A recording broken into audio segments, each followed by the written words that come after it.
मो नवनीत प्रियदर्शी मु JEE main session 1 रे ओडिशा स्टेट टॉपर हेची एवं मोर 99.989 परसेंटेज आसी।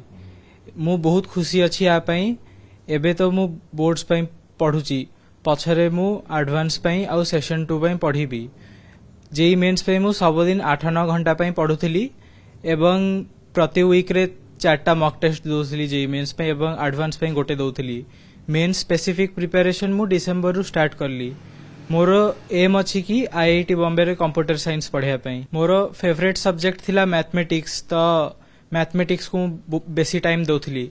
सकाळे मु मेमोराइजेशन बेस्ड सब्जेक्ट्स जेमती केमिस्ट्री से गुडा करथली आउ फिजिक्स रो प्रॉब्लम्स भी संध्या राती आडे प्रैक्टिस करथली। मु मोर सफलतार श्रेय मोर पेरेंट्स एवं टीचर्स मानन को देबा को चाहे। आगो को तो किछि करे इच्छा होची एआई आउ कंप्यूटर साइंस फील्ड रे। आईआईटी बॉम्बे मोर इच्छा अच्छी आईआईटी बॉम्बे रे पढ़िया। जेई मेन्स आम शिफ्ट रिलेटिवली सहज थिला किंतु मैथ्स बहुत कैलकुलेटिव थिला, तो सेई थरे बेसी टाइम टिके देबा को पड़ला।